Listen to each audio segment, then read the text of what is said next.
Have you ever found yourself trying to choose something? Trying to figure out which option is better or faster or maybe just stronger? Well, that's what we're talking about today, the power of comparison. And by the end of this quick explainer, you're going to be able to compare pretty much anything with total confidence. So here's our game plan. First, we'll talk about why we even compare things. Then, we'll meet the 3 main tools for the job. After that, we'll get into the rules, how to avoid some super common mistakes, and then we'll wrap up with a little practice. Sound good? Let's jump in. All right, first things first, why does this even matter? I mean, this isn't just some boring grammar rule, right? It's actually a huge part of how we think and make decisions, literally every single day. Just think about it. What did you have for lunch today? What was the last movie you watched? Chances are you compared your options. Is this phone screen bigger? Is taking the highway faster? Is this show more exciting than that one? See? Every choice we make is really just fueled by these little comparisons. Okay, so if comparing is so important, how do we actually do it correctly? Well, in English, we've got this awesome, simple toolkit with 3 main parts: the positive, the comparative, and the superlative. Let's break them down one by one. First up is the positive degree. Now, I want you to think of this as our starting point. It's the baseline. We're not comparing anything yet, we're just describing. It's ground zero for any description.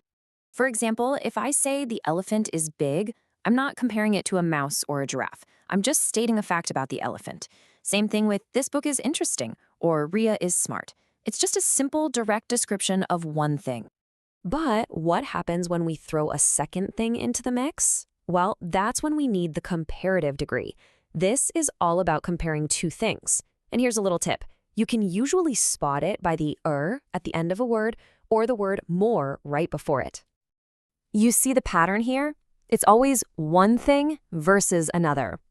A cheetah is faster than a lion. My bag is bigger than yours.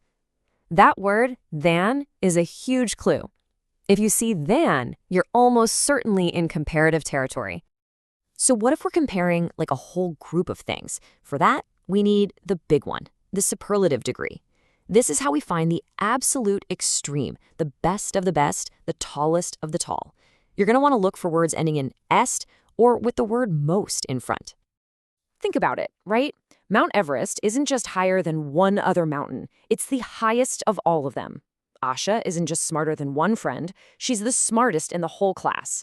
The superlative finds the one and only champion of the group. Okay, so we've met our 3 main players.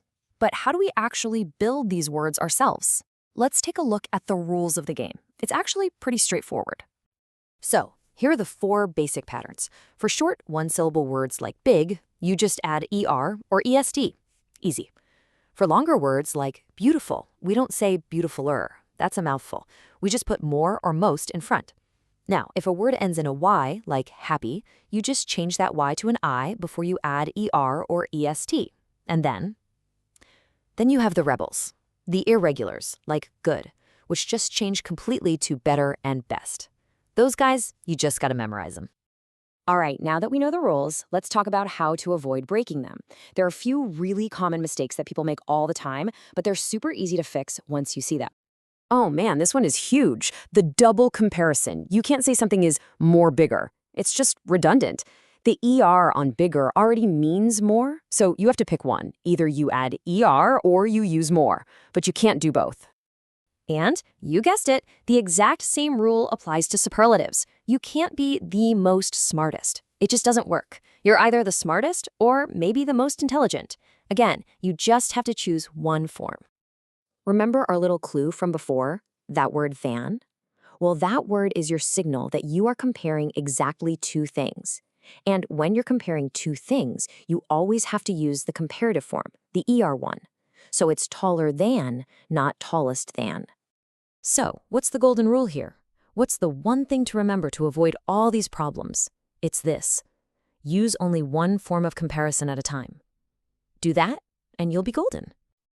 Okay, enough theory. You've learned the rules, you've seen the common mistakes, now it's time to put your new skills to the test. Let's do a super quick practice round. Ready? All right, first one. A mouse is blank than a cat. Should it be small, smaller, or smallest? I'll give you a second to think about it. And the answer is smaller, of course. Why? Because we're comparing two things, the mouse and the cat. So we need that comparative form. Great job. Okay, next up. This is the blank day of the year. Your choices are hot, hotter, or hottest. Take a moment. And it's hottest. We're comparing this one day against a huge group, all the other days of the year. So we've got to use the superlative. You're on a roll. All right, last one, and watch out. This is a little tricky. She is the blank singer in our school. Is it good, better, or best? Remember those rebels, the irregular ones? And the answer is best. That's right. Good is one of those irregulars, and its superlative form is best. Fantastic. You totally nailed it.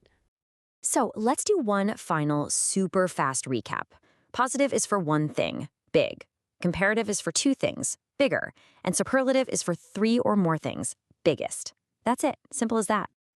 And that's pretty much everything. You're now ready to go out and compare anything and everything. So here's my question for you. As you go about the rest of your day, what are you going to compare?